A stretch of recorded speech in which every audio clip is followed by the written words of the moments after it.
साहब कहते हैं 4 खानियां होती, 84 योनियां होती, 84 लाख योनियां, ऐसा बताया। जिसको 4 खानियों में बांटा गया है, अंडज, पिंडज, उष्मज और मनुष्य खानी। अंडज क्या है? जो अंडे से पैदा होते हैं। जा माने जन्म लेना। अंडज जो अंडे से जन्मे वो अंडज। पिंडज जो पिंड से जन्मे वो पिंडज। उष्मज जो मैल से जन्मे, उष्मा माने गर्मी, मैल की गर्मी से जो पैदा हुए कीड़े मकोड़े जैसे गिंजाई, खोपड़ी का जुआ, खाट का खटमल, ये सब उष्मज। जैसे मच्छर उष्मज, उष्मज खानी है। तो ये उष्मज का मतलब होता है जो मैल से पैदा होते हैं। जिन स्त्रियों के खोपड़ी में मैल बहुत रहता है तो उनके खोपड़ी में जुआ पैदा हो जाते हैं। जुआ बोलते ना, वो मैल ही कीड़ा बन जाता है, वो मैल में जीव आ जाता है, वो मैल ही कीड़ा बनकर रेंगने लगता है, वो फिर खोपड़ी को काटता है। जब काटता है तो महिलाएं की खोपड़ी चुलबुलाती है, तो दूसरी महिला को बुलाती है और वो महिला उसकी खोपड़ी से वो कीड़े ढूंढती है और कीड़े पकड़ पकड़ के नाखून पे धर के दूसरा नाखून दबाकर चुट से मारती है। अब ये उसकी खोपड़ी से पैदा हुई है कीड़े, तो जिसकी खोपड़ी से पैदा हुए उसके बच्चे हैं ये, और अपने बच्चों को मरवा रही दूसरी महिला से और खुश हो रही। और ये बच्चे कोई हिस्सा नहीं मांगते कि घर दो, मकान दो, दुकान दो, या दूध पिलाओ, या घी मक्खन लाओ, या कपड़ा पहनाओ, चड्ढी लाओ, कुछ नहीं। या पढ़ने स्कूल जाएंगे, कुछ नहीं, खाली खोपड़ी में रहेंगे और खोपड़ी का मैल खाएंगे और खोपड़ी में थोड़ा काटेंगे। जब काटते हैं तो दर्द होता है, दर्द होता तो गुस्सा आती है, गुस्सा आती तो दूसरी महिला आती है, वो महिला ढूंढती है, एक एक जुआ को ढूंढ ढूंढ कर मार मार कर, तो कितना बड़ा पाप हो रहा है। इसलिए खोपड़ी साफ रखो, मैल मत उसमें इकट्ठा होने दो ताकि उसमें बच्चे पैदा न होने पाए। वो समझ खानी है। वो जो लोग कपड़े नहीं धोते, पसीना आता है तो पसीना के मैल से शरीर में और कपड़े के बीच में कीड़े पैदा होते हैं, जिसको चिलुआ कहते हैं। ये पहाड़ी जो होते हैं न, नेपाल तरफ के पहाड़ियाँ, उत्तराखंड के पहाड़ियाँ, उनके कपड़ों में चिलुआ पैदा हो जाता है। बदन के मैल से कीड़ा बन जाता है।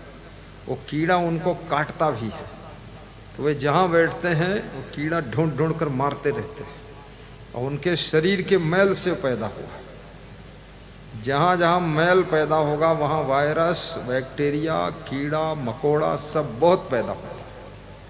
इसलिए सफाई रखो, गंदगी मत रखो, सिर के बाल भी साफ रखो, कपड़े भी साफ रखो।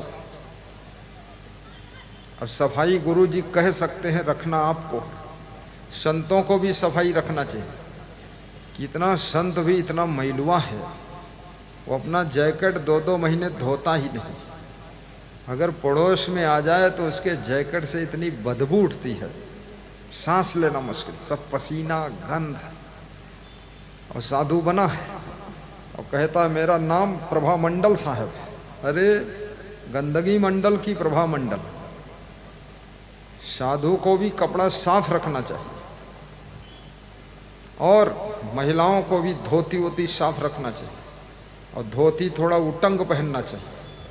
ये धोती कितनी महिलाएं ऐसे पहनती हैं जो फर्श पे झाड़ू लगाती रहती, धोती सब लथरती रहती फर्श में। अरे ये पैर इतने सुंदर हैं, कोई देख लेगा तो इसमें क्या बुराई। पैर छिपाती हो, क्यों छिपाती हो? कोढ़ी हो क्या? अंगुली कटी है क्या? देखने दो पैर।